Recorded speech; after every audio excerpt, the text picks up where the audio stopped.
Mustafa. Kita rekam ya Ustaz ya. Nggih, direkam monggo. Bismillahirrahmanirrahim. Bismillahirrahmanirrahim.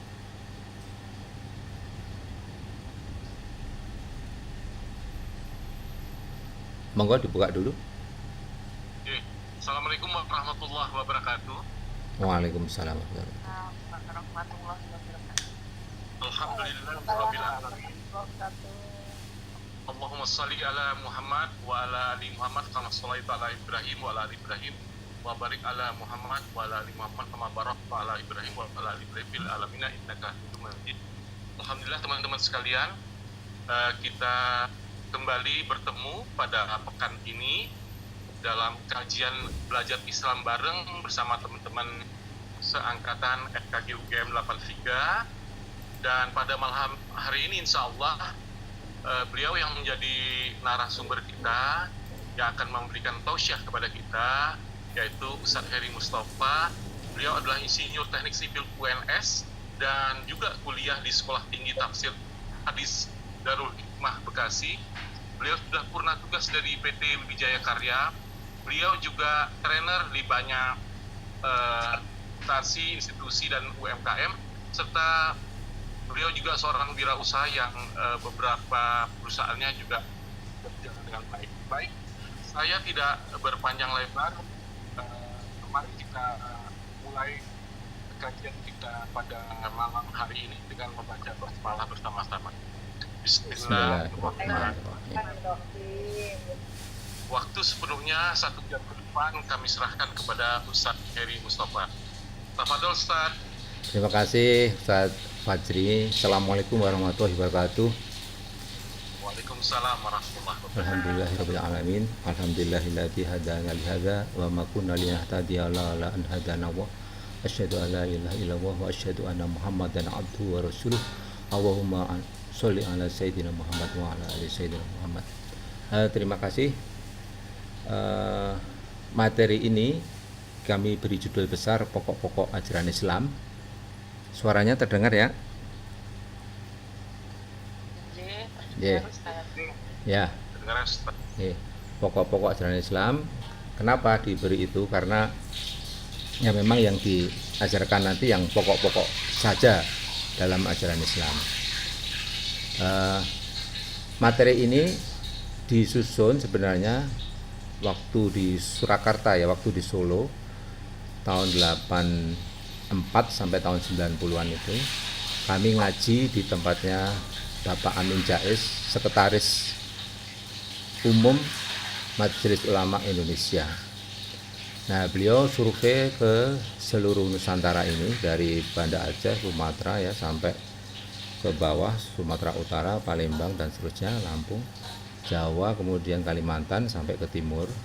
Kesimpulan beliau adalah bahwa memang ada gap atau jarak antara Islam dan umat Islam. Maka beliau waktu itu mengajarkan kami dari teknik sipil, arsitek, pertanian, hukum, ekonomi, itu pada ikut ngaji ke beliau. Saya sendiri hampir 5 tahun lebih ya. Setiap malam Ahad, setiap malam Senin ya, seperti ini juga jamnya. Habis Isya sampai jam 10. Selama 5 tahun ada itu. Terus gitu ya. Nah, kemudian kami susun kembali setelah kami kuliah di Sekolah Tinggi Tafsir Hadis, agak pede lah membukukan materi ini lagi. Baik ya, untuk meningkat waktu, ini sebenarnya 12 jam, tapi Bu Ratna minta 4 jam, akan saya paksakan, semoga bisa semampu saya sampaikan. Jadi pertama,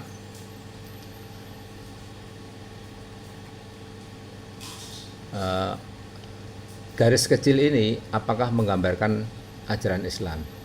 Saya kira kalau kita melihat ajaran Islam seperti ini, kesan kita adalah bahwa Islam itu sempit, kaku, dan getas, mudah patah. Nah, saya mencoba menggambarkan Islam dengan seperti ini. Jadi ada jalur tengah, ada jalur kanan, ada jalur kiri. Ya. Dan di luar itu ada garis yang merah, jalur yang merah itu sudah keluar dari Islam, baik di sisi kanan maupun sisi kiri. Nah, ini fenomena yang terjadi, bahwa ada pemahaman-pemahaman yang umatan wasatau tengah tapi ada juga yang agak keras ke kanan-kanan, ada juga yang ada liberal ke kiri-kiri gitu ya. Jadi ini saya gambarkan secara grafis gitu ya. Nah, kalau yang di tengah ini hendaknya kita ada di situ yang garis hijau ya, dermawan, hemat, bersyukur, santun, rendah hati, ridho, tenang, adil, sabar dan sebagainya. Tapi kadang-kadang karena kita manusia bisa menjadi kikir, pelit, agak ke kanan ya, sombong, intoleran, pemarah, curang, atau juga kita agak condong ke kiri, boros, kita melakukan suatu hal yang hina, asal bapak senang, sembrono, nerabas-nerabas hukum, putus asa. Tapi itu masih dalam koridor ya, artinya ya masih Islam, masih Muslim gitu ya, masih beriman lah gitu.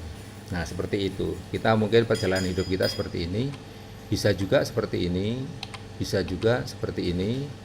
Ya ini tergantung kondisi kita, ya mudah-mudahan kita terus berada di jalur hijau, biru atau kuning.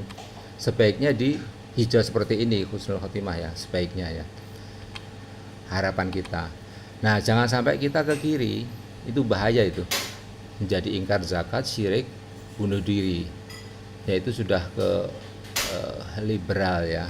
Sebaliknya juga jangan ke kanan. Ini juga sudah bahaya, itu nanti ingkar zakat juga togo, melampaui batas, maghdub, dimurkai ya. Kalau bahasa saya yang ke kanan itu ke faham khawarij ya, khawarij, yang ke kiri itu liberalisme. Nah kita tetap berada di hijau kalau bisa, ya kepleset-pleset ke biru atau ke kuning, kira-kira gitu. Nah nanti dalam materi ini akan diajarkan garis besar tentang Al-Quran ya, garis besar tentang Al-Hadis, big picture-nya lah. Jadi asas syara itu disebut dengan asas syara karena dia dasar daripada syariat ini adalah asas syarok ya, atau biasa asas syara disebut, yaitu Al-Quran dan Al-Hadis. Kemudian ada cabang furuk syara, itu nanti bidangnya Al-Ijtihad. Jadi kita nanti hanya dipelajari di Al-Quran, Al-Hadis dan Ijtihad. Jadi saya tidak general ya, saya spesifik, saya spesialis mengajarkan garis besarnya ini. Jadi kalau ditanya yang macam-macam mungkin juga saya mungkin kurang mampu menjawab, mohon dimaklumi, dimaafkan. Tapi saya mengerti tentang garis-garis besar atau pokok-pokok dalam ilmu Al-Quran, Al-Hadis dan Al-Ijtihad. Nah, dalam pemahaman ajaran Islam ini hendaknya kita itu seimbang ya antara syariah, akidah dan akhlak. Saya gambarkan seperti ini, Bapak Ibu mungkin waktu ke Mekah ya, ke Mekah. Gambar kebayang nggak haji ya, haji. Saya bisa masuk ini nggak, gambar apa namanya, layar saya yang muncul ini ya, yang muncul apa namanya, share screen ya. Kalau di gambar ada nggak? Kelihatan Ustaz, kelihatan. Kelihatan? Kelihatan Ustaz. Nah, ini ya. Ini Ka'bah ya, Ka'bah ya. Saya waktu pertama melihat ini, yang kebayang adalah, karena saya orang teknik ya, mohon maaf kalau saya punya pemahaman, ajaran Islam itu sederhana seperti ini. Antara sumbu akhlak, sumbu syariah, sumbu akidah itu hendaknya seimbang saja. Jangan terlalu kenceng di akidah, lemah di akhlak, atau sebaliknya ya, kenceng di syariah, lemah di akhlak dan sebagainya. Jadi fenomenanya adalah keseimbangan antara tiga ini. Kalau saya gambarkan, jadi ini ya, tiga sumbu ini ya. Ini apa ini? Akhlak, akidah, syariah. Seperti inilah kira-kira seorang muslim itu keseimbangannya. Jangan sampai seperti ini ya. Nah, ini ada salah satu sumbu yang pendek. Ya. Gambaran ini, mohon maaf, ini adalah gambaran kalau di surat Al-Fatihah itu ihdinas siratal mustaqim siratal ladzina an'amta 'alaihim ghairil maghdubi 'alaihim waladdallin. Ini orang-orang yang dzalin, orang yang sesat itu seperti ini. Kalau saya mohon maaf ini ya, gambarkan mestinya Madam Teresia gitu ya. Dia kan syariahnya bagus ya, pakaiannya juga menutup aurat, akhlaknya bagus, ke Afrika menyantuni orang-orang yang kena kusta. Tapi ada masalah di akidahnya. Jadi syariahnya bagus, akhlaknya bagus, tapi ada masalah di akidahnya. Kan ada trinitas dan sebagainya. Jadi bentuknya kan nggak kubus seperti ini. Jadi ini ada masalah. Atau jangan seperti ghairil maghdub, orang-orang yang dimurkai. Gambarnya seperti ini. Ya, mereka ada masalah di akhlak sama akidah. Syariahnya bagus, mereka menguasai teknologi ya, menjalankan agama Yahudi dengan ketat gitu ya. Syariahnya bagus, tapi ada masalah di akidah sama akhlak. Ini gambarannya. Jadi seorang muslim hendaknya seimbang seperti ini. Ini idealnya seperti Nabi. Tapi kalau kita muslim barangkali lebih kecil lagi ya. Ini sahabat segini, ini Nabi segini, mungkin sahabat segini. Kalau kita mungkin segini nih. Nah, kita mungkin segini nih. Bandingkan ya. Tapi tetap kubus gitu loh ya. Kebayang ya. Tadi tetap kubus. Jangan begini ya, jangan begini. Jadi seimbang juga antara akidah, akhlak, dan syariah. Nah ini secara garis besar PAI nanti mengajarkan itu. Makanya kita harus belajar secara komprehensif dan nanti wajar. Tidak ekstrem kanan, khawaris, tidak ekstrem kiri, liberalisme.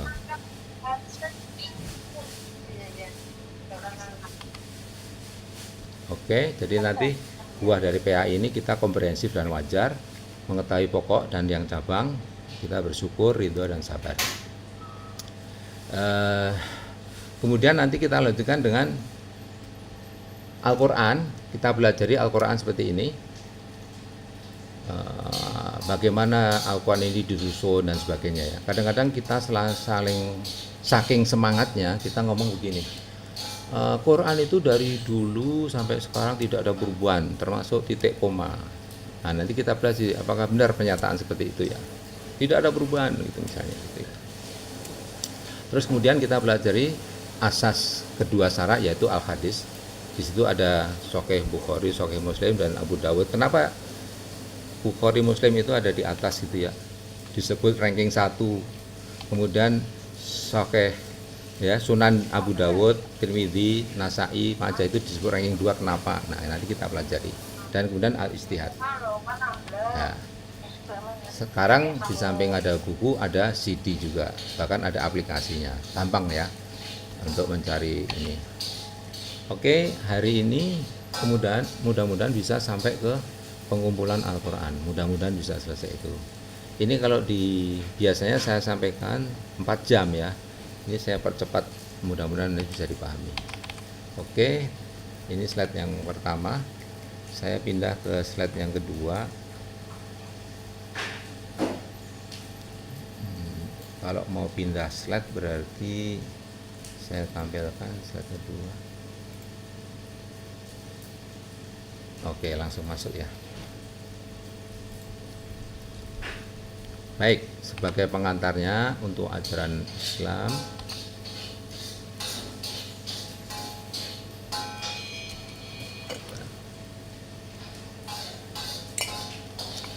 ajaran Islam itu atau lengkapnya ajaran agama Islam adalah ajaran yang disebutkan di dalam kitab agama Islam, ialah Al-Quran dan Al-Hadis. Baik Al-Quran maupun Al-Hadis itu tidak lain dari wahyu Allah kepada Nabi Muhammad SAW, Rasulnya dan penutup para Nabi ya. Itu menurut Pak Muhammad Amin Jais, Sekretaris Umum Majelis Ulama Surakarta tahun 84. Kemudian ajaran Islam itu wahyu Allah SWT yang diterima dan disampaikan serta diamalkan Nabi Muhammad SAW, berupa ketetapan-ketetapan atau hukum, tuntunan dan sebagainya yang ditaati atau diamalkan, dilaksanakan dan sebagainya oleh orang Islam, ialah orang yang hidup beribadah kepada Allah SWT sebagai ilah. Nanti kita lihat di situ surat Yasin sama surat Az-Zukhruf. Wa ani buduni hadza siratum mustaqim, dan hendaklah kamu menyembahku Ya, hendaklah kamu beribadah kepadaku, inilah jalan yang lurus. Itu dalam surat Yasin. Kemudian surat yang kedua, maka berpegang teguhlah kamu kepada agama yang telah diwahyukan kepadamu, sesungguhnya kamu berada di atas jalan yang lurus. Jadi ini ada kata-kata jalan yang lurus di surat Yasin, di surat Az-Zukhruf juga ada kata-kata jalan yang lurus. Kalau kita orang IPA mungkin bisa pakai rumus ini ya. Ibadah kepada Allah itu adalah jalan yang lurus, berpegang kepada wahyu juga adalah jalan yang lurus. Kalau A sama dengan B, C sama dengan B, maka A sama dengan C. Ibadah kepada Allah itu adalah berpegang kepada wahyu. Jadi selama kita berpegang kepada wahyu, baik itu Al-Quran atau Al-Hadis, itu disebut ibadah.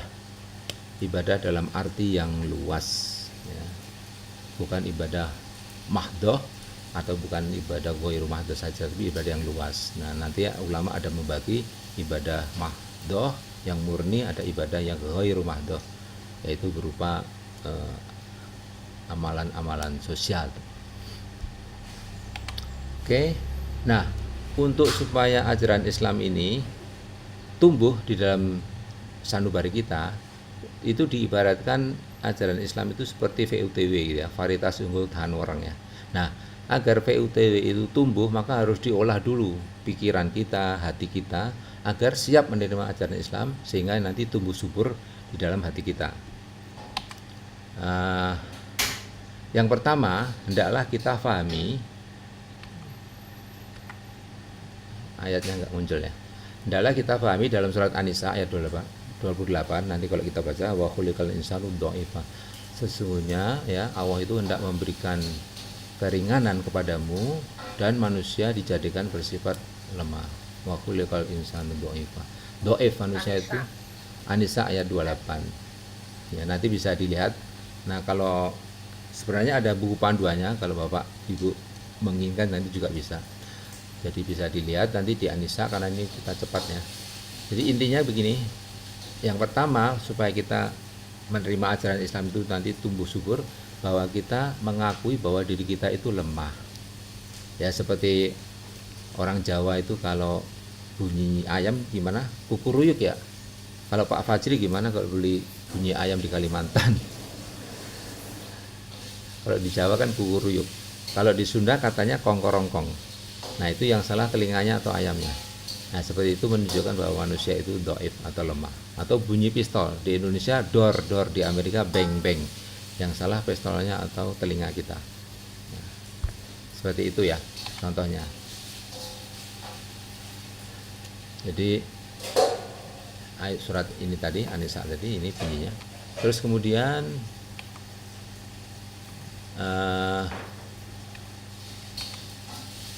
ini tampilannya.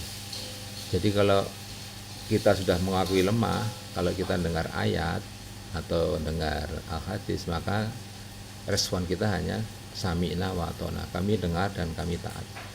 Kalau toh kita nggak paham, ya kita harus banyak perspektif supaya kita menjadi paham. Jangan menyalahkan ayat, ini yang penting ini. Jangan membantah ayat, jangan menolak ayat, jangan menentang ayat.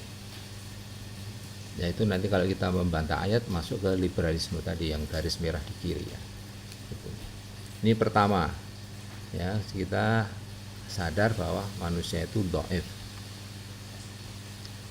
Ini saya lewatin saja pemahaman-pemahaman yang keliru di dalam masyarakat karena waktunya sempit ya. Yang kedua, bahwa ajaran Islam itu satu kesatuan yang tidak terpisahkan. Jadi kalau memahami Al-Quran itu harus tidak bisa kita hanya satu ayat, dua ayat, lalu ngambil hukum, mengeluarkan hukum hanya dari satu ayat atau dua ayat atau satu hadis, dua hadis, nggak bisa. Itu harus kita pahami. Jadi Al-Quran 30 juz itu harus kita tawafi, harus kita tadaburi ya, muter gitu, baru ambil kesimpulan. Ya, sekarang ini mohon maaf banyak sekali meme atau poster ya, yang hanya nyebut satu ayat kemudian menghakimi suatu peristiwa gitu ya. Ya, saya tidak usah buatkan contohnya, nanti banyak orang-orang yang sembrono hanya satu ayat atau satu hadis dikutip lalu nembak sana, nembak sini ya, menyalahkan sana, menyalahkan sini. Nah, jadi kita harus paham bahwa ayat satu dengan ayat yang lain dalam 30 juz itu saling terkait, tidak terpisahkan. Jadi jangan sembrono mengambil beberapa ayat lalu atau 1-2 ayat mengambil kesimpulan. Karena di situ di dalam Al-Baqarah ayat 85, afatu minu nabi ba'dil kitab wa takfuru nabi ba'din. Apakah kamu beriman kepada sebagian Alkitab, waktu itu Taurat ya, dan ingkar terhadap sebagian yang lain. Jadi kita nggak boleh ngambil sebagian yang kita sukai, kita ingkari yang tidak kita sukai. Ini yang kedua, supaya kita, hati kita, pikiran kita, raga kita menerima Islam dengan baik. Yang pertama, manusia bersifat lemah. Kemudian yang kedua, bahwa Al-Quran, ajaran Islam itu satu kesatuan, ya, tidak terpisahkan. Tidak boleh mengambil sebagian, ingkar sebagian. Terus kemudian yang ketiga, dalam surat Saba ayat 28, ini mohon maaf ayatnya kok tidak lengkap tampilnya ya. Jadi intinya Nabi Muhammad itu wa ma arsalna illa kafatan linnas. Nabi Muhammad itu diutus untuk seluruh manusia, kafatan linnas. Jadi untuk seluruh, tidak hanya untuk orang Arab. Itu harus dipahami. Tidak hanya untuk orang Arab. Walaupun memakai bahasa Arab, tapi ada kata-kata di surat Saba ya, surat Saba ayat 28, kafatan linnas, seluruh manusia. Jadi agama Islam itu bersifat universal, berlaku sampai kiamat. Ya, walaupun turun di abad 7, masih relevan di abad 21 ini. Masih relevan sampai kiamat. Jadi kalau nanti ada orang yang, wah ayat ini sudah nggak relevan dengan zaman kini, itu sangat keliru. Kita harus mengambil perspektif lain yang berbeda, yang lebih kaya, sehingga ayat Al-Quran itu tetap relevan.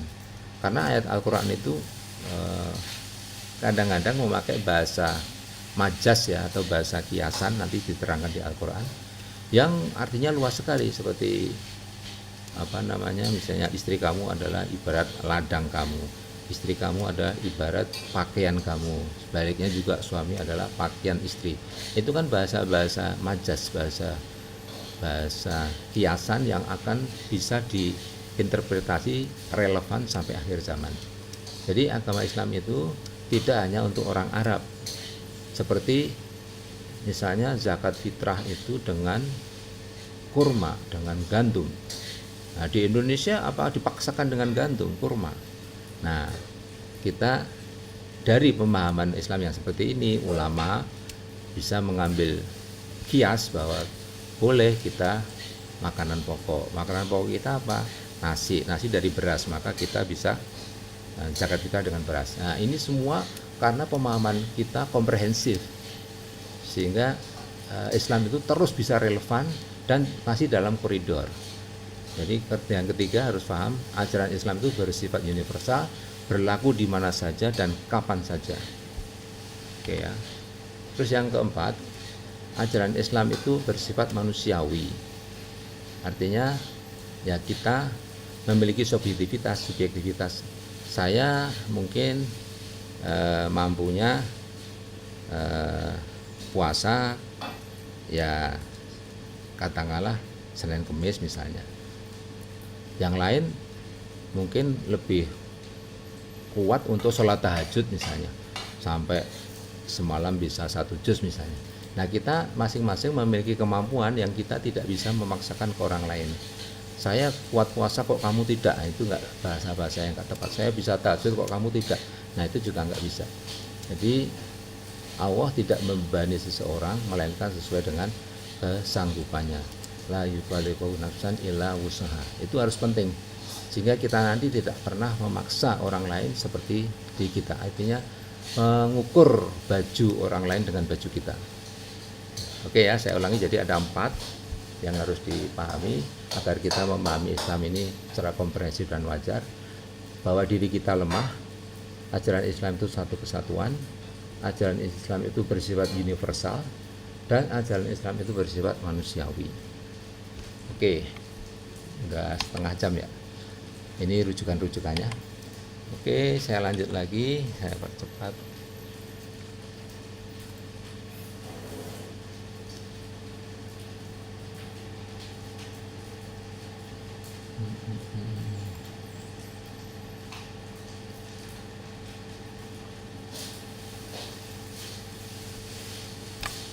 ini mengenai asasara, kita masuk ke Al-Quran. Mudah-mudahan bisa selesai.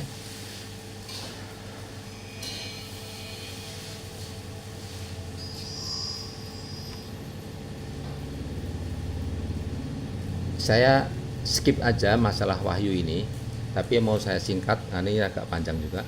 Intinya bahwa wahyu itu dari segi bahasa artinya bisikan, bisik hati ya, pengetahuan yang datang langsung ke lubuk hati. Jadi Nabi itu menerima wahyu itu langsung ke lubuk hati gitu ya. Nanti mengenai cara-caranya saya tidak bahas, misalnya lewat malaikat Jibril atau lewat mimpi atau apa, tapi intinya dia pengetahuan yang langsung ke lubuk hati. Jadi kalau sebagai istilah firman atau sabda titah Allah yang diturunkan kepada para nabinya langsung ke lubuk hati Nabi yang bersangkutan. Sehingga nanti Nabi itu mengejawantahkan, mengimplementasikan dalam bentuk yang dibaca yaitu Al-Quran, kemudian yang dalam bentuk ucapan, perilaku, pilihan atau takrir itu dalam bentuk al-hadis. Jadi ada dua nanti wahyu itu, wahyu berupa Al-Quran dan wahyu berupa al-hadis. Ya, saya singkat seperti itu ya. Ini karena banyak sekali, karena arti wahyu itu kalau nanti kita pelajari banyak sekali. Bahkan setan pun kepada manusia kalau dilihat di Al-Quran ini, surat Al-An'am ayat 121 ini juga liyuhuna. Jadi setan pun mewahyukan kepada manusia ya, jadi kepada teman-temannya.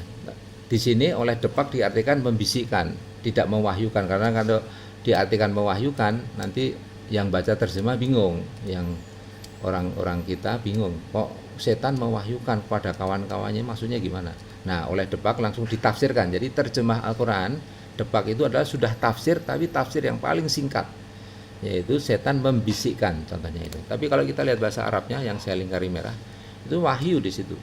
Asalnya juga bahasa wahyu. Jadi kita harus hati-hati ya. Jadi terjemah itu hanyalah jembatan untuk memahami Al-Quran. Jadi memahami Al-Quran ya harus dengan bahasa Arabnya. Tapi kalau memakai terjemah itu hanya jembatan saja. Jangan berpegang kepada terjemah seperti yang sekarang lagi berdebat rame ya. Setelah Hidayat itu kan masalah bahasa Indonesia dengan bahasa Arab. Oke. Terus ini saya lewatin. Nah, intinya turunnya wahyu itu selama 22,5 tahun ya, tidak sekaligus, sedikit demi sedikit. Ini yang penting dari bab. Nah, yang kedua, asbabun nuzul. Orang mengatakan memang asbabun nuzul itu artinya sebab-sebab turun. Tapi artinya sebenarnya hal-hal atau peristiwa-peristiwa yang mengantar turunnya wahyu Al-Quran. Yang penting adalah sebagian dari surat atau ayat Al-Quran dapat diketahui sebab-sebab turunnya.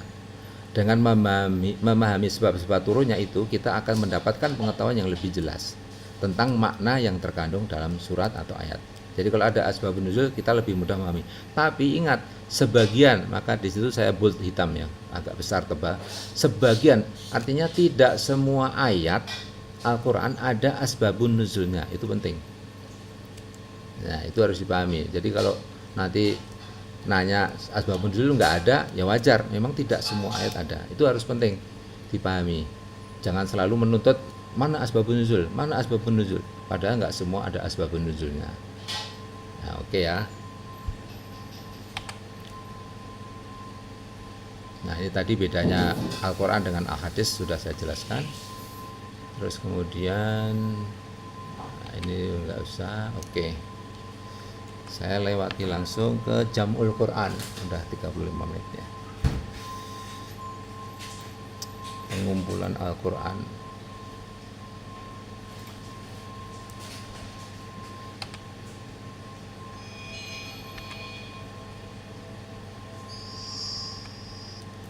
Nah, Jam'ul Quran, pengumpulan Al-Quran.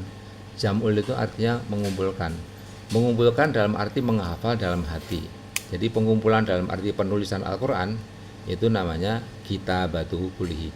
Jadi waktu zaman Nabi mengumpulkan Al-Quran itu tidak semuanya ditulis ya oleh orang-orang, tapi hanya sebagian orang yang ditunjuk untuk menulis wahyu. Tapi kebanyakan sahabat adalah menghafal di dalam hati. karena dia berupa audio ya, berupa audio. Mukjizat Al-Quran itu berupa audio. Kalau Nabi Musa kan visual ya, laut terbelah. Kalau ini audio, sehingga dia bisa dihafal dan bisa diulang-ulang sampai hari ini. Itu kehebatan Al-Quran, mukjizatnya. Jadi waktu itu yang namanya pengumpulan itu adalah dikumpulkan dalam hati. Banyak sahabat-sahabat yang hafal Al-Quran. Oke, saya lewatin aja. Ini contohnya ya, para penghafal Quran saat itu ya, 4 orang khalifah, Abu Bakar, Umar, Utsman, Ali, kemudian Tolha, Sa'ad, dan seterusnya, Aisyah, Hafsah, Ummu Salamah, itu semuanya adalah penghafal Quran. Kemudian dari kaum Ansor juga ada itu, Ubadah bin Samit, Muaz bin Jabal, dan seterusnya, itu juga penghafal Al-Quran. Jadi mereka tidak pernah mencatat ya orang-orang ini ya, tapi mereka menghafal di dalam hati dan pikiran mereka. Nah, saya lewatin cepat.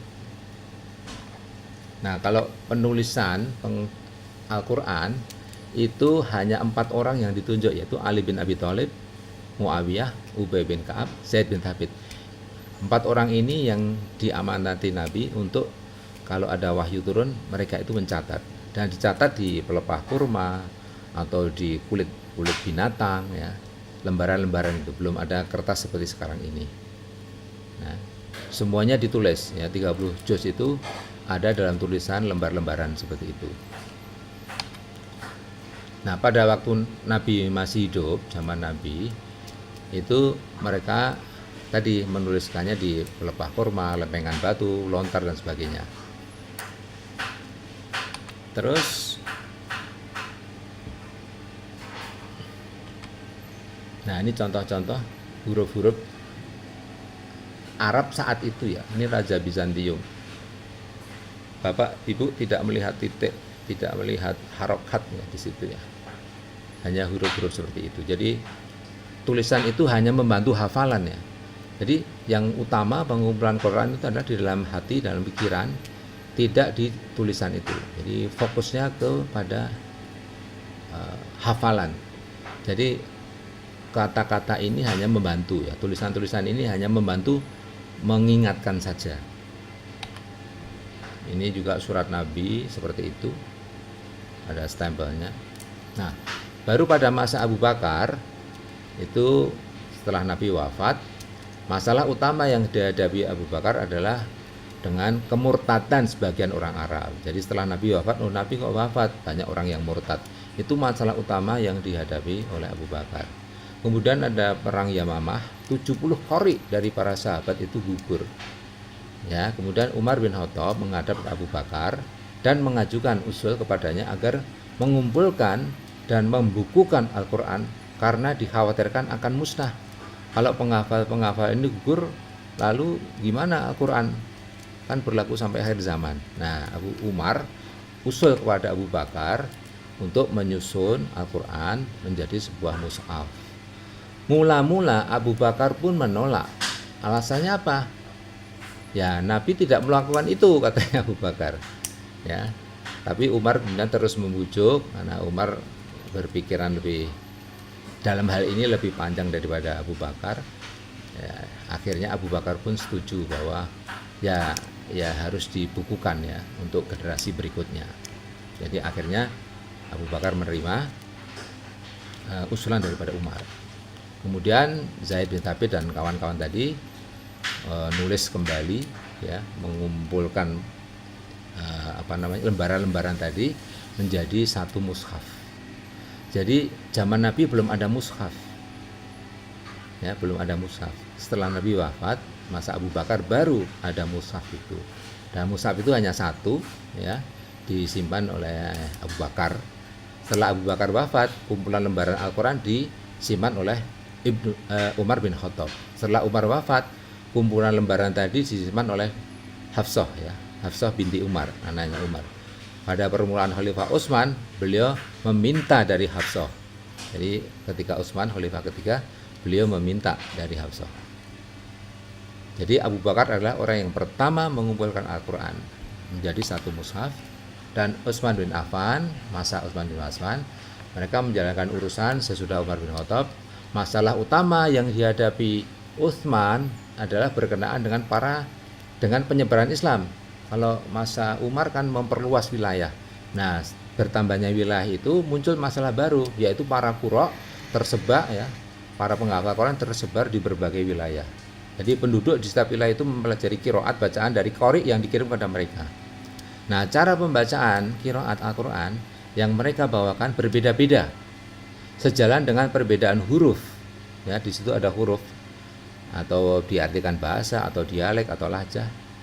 Ya, dari Ibnu Abbas berkata, Rasulullah berkata, Jibril membacakan Al-Quran kepadaku dengan satu huruf atau harfin. Huruf itu ditambah dan ia pun menambahnya kepadaku, kepada Muhammad sampai dengan 7 huruf. 7 itu bisa berarti 7 beneran atau banyak. Itu hadis sahih ya, Bukhari Muslim. Jadi memang di dalam masa Utsman itu banyak sekali bacaan-bacaan Al-Quran yang berbeda oleh para guru-guru itu. Nah, ini ceritanya panjang, tapi karena dipersempit, maka saya juga akan persempit. Yaitu waktu itu di Quraisy itu ada bahasa ya, bahasa Quraisy, Huzail, Saqif, Hawazin. Ini bahasa-bahasa yang ada di saat itu. Ya, jadi kalau Nabi mengutus qurra'nya ya, atau khalifah mengutus qurra'nya ke daerah mana, ya sesuai dengan bahasa mereka. Ada Quraisy, Huzail, Saqif. Jadi Al-Quran memang berbeda-beda. Ini kalau yang mempelajari ini orang yang sudah seperti bapak-bapak ibu enggak ada masalah. Tapi kalau yang membaca orang liberal, ini jadi makanan empuk ini. Oh, jadi Quran itu sebenarnya macam-macam bahasanya ya. Nah, gitu. Nah, sekarang kok tinggal satu. Nah, itu akan jadi sasaran empuk. Makanya kita belajar pokok-pokok ajaran Islam supaya kita ngerti. Jangan sampai diserang sama liberalisme, orang-orang liberal kita nggak bisa jawab. Memang betul ajaran bahasa Al-Quran waktu itu ada 7 bahasa. Namun kemudian arti 7 pun bermacam-macam ya. Ada yang mengartikan itu bukan bahasa tapi amar, wahyu, itu macam-macam. Ini saya skip aja. Ya. Jadi masa Utsman itu ada bermacam-macam dan terjadi perselisihan. Jadi antar murid itu sudah kayak, ya kamu keliru bacaanmu, kamu dari mana? Seperti itu dapatnya. Nah, perbedaan itu yang dialami Utsman. Masa Utsman. Nah, kemudian Khalifah Utsman dan para sahabat sepakat untuk menyalin lembaran-lembaran pertama yang ada pada Abu Bakar, yang tadi sudah disimpan di Hafsah itu, diminta oleh Utsman itu, dan menyatukan umat Islam pada lembaran-lembaran itu dengan bacaan tetap pada satu huruf atau satu bahasa. Nah, kemudian Zaid bin Thabit ya dipanggilkan, Abdullah bin Zubair, Sa'ad bin As, Abdurrahman bin Haris. Ya, mereka itu suku Quraisy. Kemudian Utsman memerintah 4 orang di atas untuk menyalin dan memperbanyak mushaf dengan bahasa apa? Quraisy. Jadi bahasa-bahasa lain ya dihilangkan. Ya, nah ini jangan sampai salah persepsi ya. Ini makanan untuk orang liberal kalau kita nggak bisa jawab ini. Jadi memang sepakat Utsman memerintahkan agar yang dipersilihkan oleh Zaid dan ketiga orang Quraisy itu supaya ditulis dalam bahasa Quraisy, karena Al-Quran turun dalam rogat mereka ya, bahasa yang Nabi kebetulan sukunya Quraisy ya. Jadi semenjak itu perbedaan 7 bahasa Arab itu mengenai satu makna sudah tidak ada. Pada dasarnya umat Islam diberi kebebasan untuk memilih salah satu bahasa dari 7 bahasa itu. Namun pada masa Utsman keadaan menuntut agar bacaan itu ditetapkan dengan satu huruf atau satu bahasa karena dikhawatirkan akan timbul fitnah. Bahasa tersebut adalah Quraisy. Keputusan Khalifah Utsman diterima secara bulat oleh umat Islam. Mushaf yang lain dimusnahkan. Umat Islam meninggalkan 6 bahasa yang lain dan qiraatnya. Sehingga kita sering dengar Mushaf Utsmani yang sampai sekarang itu dikenal itu. Ya. Nah, kita harus tolak ini paham-paham yang seperti ini, keraguan-keraguan ini. Misalnya ada beberapa bagian Quran yang tidak dituliskan dalam Mushaf Utsman itu termasuk mushaf yang ada di tangan kita sekarang. Jadi tidak benar kalau Utsman itu buang sebagian, itu enggak. Dalam Quran terdapat sesuatu yang bukan Quran, itu juga salah. Jadi Abu Bakar, Umar dan Utsman telah mengubah Quran serta menggugurkan beberapa ayat. Oh, kan pernah orang liberal menyerang itu. Utsman itu telah mengubah Quran. Nah, kalau kita tahu sejarahnya ini, ya ini jawabannya, cara jawab seperti ini. Jadi Utsman tidak sama sekali mengubah Al-Quran, tapi memilih bahasa Quraisy. Kemudian Ali sendiri berkata ya, Ali bin Abi Thalib berkata mengenai pengumpulan Quran, wahai sekalian manusia, bertakwalah kepada Allah, jauhilah sikap berlebihan bermusuhan terhadap Utsman dan perkataanmu bahwa dialah yang membakar mushaf. Jadi Utsman ini dituduh membakar mushaf, dan memang dibakar Utsman. Demi Allah, ia membakarnya berdasarkan persetujuan kami, sahabat-sahabat Rasulullah. Seandainya yang menjadi penguasa pada masa Utsman adalah aku, tentu aku pun akan berbuat terhadap mushaf itu seperti yang dilakukan Utsman.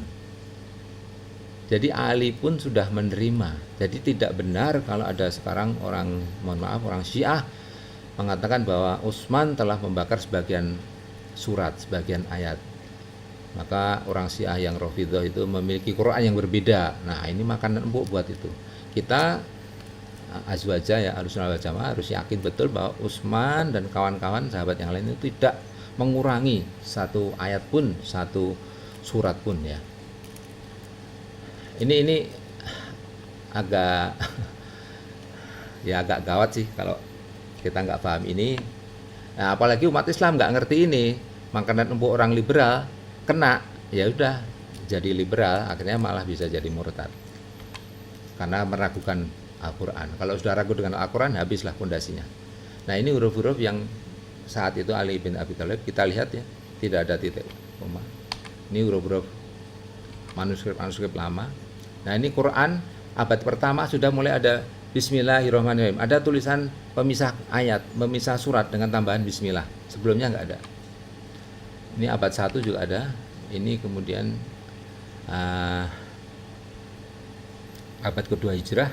Ini juga sudah ada tanda di situ, bulatan. Ini tanpa pemisah ayatnya. Bayangin seperti ini awal-awal Quran itu. Nah, mulai ulama berkreasi nih. Mushaf Utsmani tadi disalin lagi, pemisah ayat dikasih tanda bentuk segitiga yang saya bulatin itu. Itu kreasi ulama dan itu bukan bid'ah ya. Itu kreasi ulama untuk memudahkan. Kalau dulu sahabat tahu nih ayat ini berhenti di sini tahu. Ya, kalau ditulis panjang nggak ada pemisahnya kan generasi berikutnya bingung. Nah, ini kreasi ulama membuat tambahan tanda-tanda itu, pemisah ayat. Ada yang juga tandanya garis-garis titik-titik 4. Ya, itu kreasi lah. Kreasi itu jangan dianggap bid'ah. Kemudian ada juga berupa lingkaran. Ya, itu setiap 10 ayat dan sebagainya. Setiap 10 ayat itu. Abad ketiga ini sudah mulai ada titik-titik, kita lihat ya. Jadi tadi kalau ngomong awal tadi saya buka Al-Quran itu karena saking semangatnya tidak berubah di saku sebentar. Al-Quran itu tidak berubah, titik komanya itu juga salah karena ingin membela Islam malah diketawain sama orang liberal yang tahu Quran. Zaman dulu nggak ada titik koma ya. Alif ba ta ya, ba ta sa itu mungkin di motor kan. Sebentar ya. Ada ambil kunci sebentar.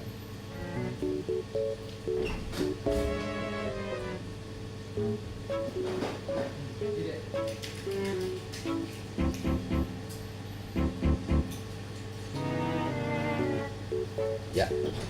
Jadi tidak benar kalau ada orang mengatakan Quran itu dari dulu sampai sekarang tidak ada perubahan, tidak ada perubahan titik dan sebagainya. Awal-awal tuh ada titik ya. Kalau orang Bismillah bacanya ya Bismillah, nggak mungkin Tismillah atau Tismillah. Pasti Bismillah. Orang Arab tahulah itu. Susunan itu pasti ba itu ya, bukan tak itu ya. Tapi orang-orang belakang kan bukan orang Arab saja sehingga dibikinlah titik-titik itu. Nah, ini kebayang tulisan seperti itu dibacanya seperti itu. Ini huruf-huruf Arab ya. Nah, seperti ini ya, absorihim, shot pakai alif, yang sana shot nggak pakai alif, maka jumlah huruf bisa berbeda dalam Al-Quran, nggak masalah ya, tulisannya beda itu, absorihim, sayatinim, lihat kiri kanan berbeda ya. Oke, saya tunjukkan ini Al-Quran yang isinya adalah 10 bacaan. Nah, Ini Al-Quran yang tanpa titik, tanpa sakal. Bisa baca nggak Bapak Ibu? Yang di dalam warna orange itu, bacanya apa itu? Kan nggak ada titik itu. Seperti itulah Al-Quran zaman Mushaf Utsmani. Ya, seperti itulah judulnya. Allah yang bisa kebaca, Allah yaitu ya Allah ya. Nah ini tanpa sakal dan tanpa titik. Nah, sudah mulai ini tumbuh. Ya, sudah mulai agak kelihatan, tapi belum ada titik, hanya harokat. Ya, ada tanda sakal aja. Perhatikan itu ya. Tidak ada titik, tidak ada titik. Tapi sudah mulai kebaca ini ya.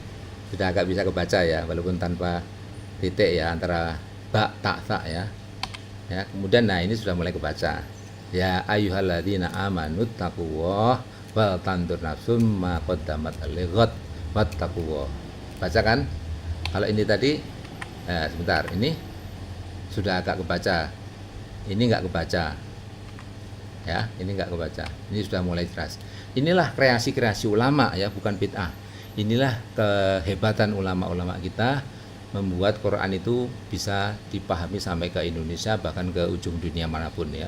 Inilah yang disebut dengan ajaran Islam itu universal, dikembangkan sedemikian rupa sehingga terus relevan dan bisa dipahami oleh orang-orang yang tidak hanya tahu bahasa Arab, yang tidak tahu pun bisa. Nah, ini jelas sekali ya, ditambahi tanda titik, ada harokat. Terus kemudian bahkan sekarang ada tajwid ya.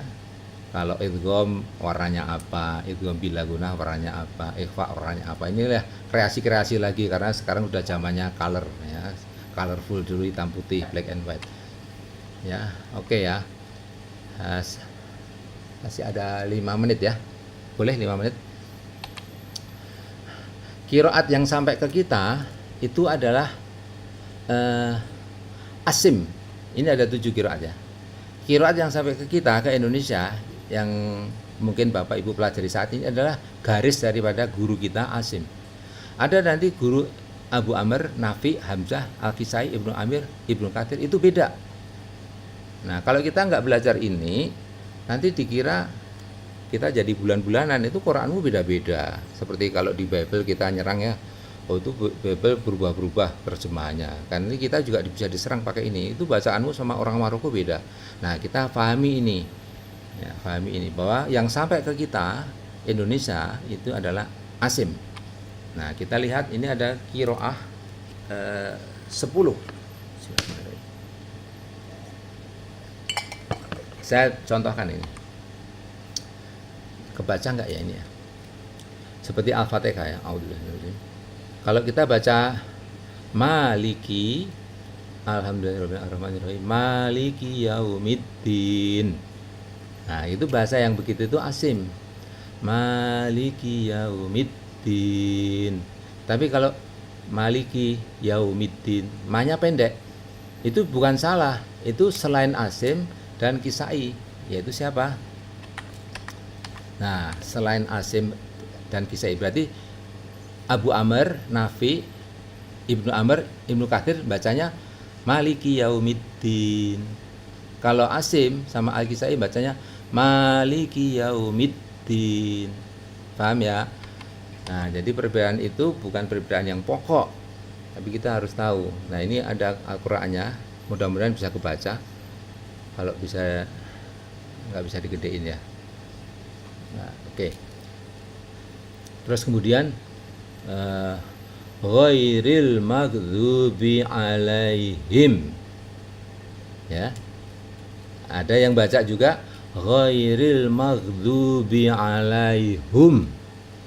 Nah, itu siapa yang baca di situ? Hamzah dan Yakub. Hamzah dan Yakub, guru Hamzah dan Yakub. Yang selain itu ghairil maghdubi alaihim. Jadi nanti kalau kita datang ke suatu negara, kemudian mereka bacaan Qur'annya dari guru Hamzah dan Yakub, mereka bacanya ghairil maghdubi alaihum. Gitu ya. Jadi ini nggak masalah. Ya kita harus paham ini. Dan memang seperti itulah Al-Quran sampai ke kita. Tapi tidak berbeda makna. Ya ini Jamul Quran begitu. Masih banyak lagi. Ini dalam 130 juz isinya Al-Quran ini, mushaf ini saya pinjam dari Ustadz Atabi Lufi ya. Saya copy dari situ. beliau punya kitabnya, saya muridnya beliau. Ini sampai 30 juz itu ada beda-bedanya ditulis semua. Kalau menurut Asim gimana, Kisai gimana, Ibnu Katsir gimana, terus semuanya disampaikan di sini. Oke, mungkin itu saja yang penting. Kalau saya mau tampilkan lagi, kalau video bisa nggak? Oh, udah habis ya. Sebentar. Qiraah. Bisa diputar nggak ya?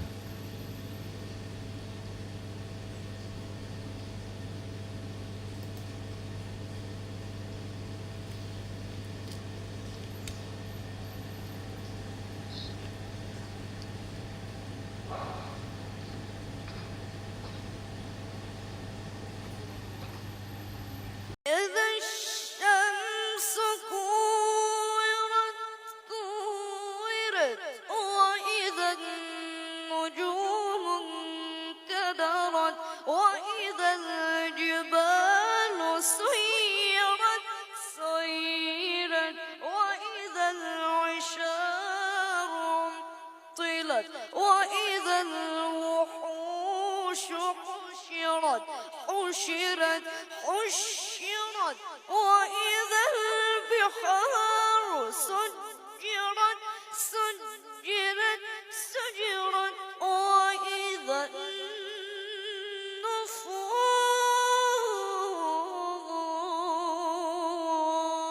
زوجت وإذا الموءودة. Lihat ya, satu kata dibaca 3 bacaan tadi ya. Oke, saya ulang lagi. إذا الشمس كورت وإذا النجوم انكدرت وإذا الجبال سيرت وإذا العشار عطلت وإذا الوحوش حشرت وإذا البحار سجرت وإذا النفوس. Baik, mungkin saya akhiri sekian untuk penyampaian materi saya. Monggo Ustadz Fadri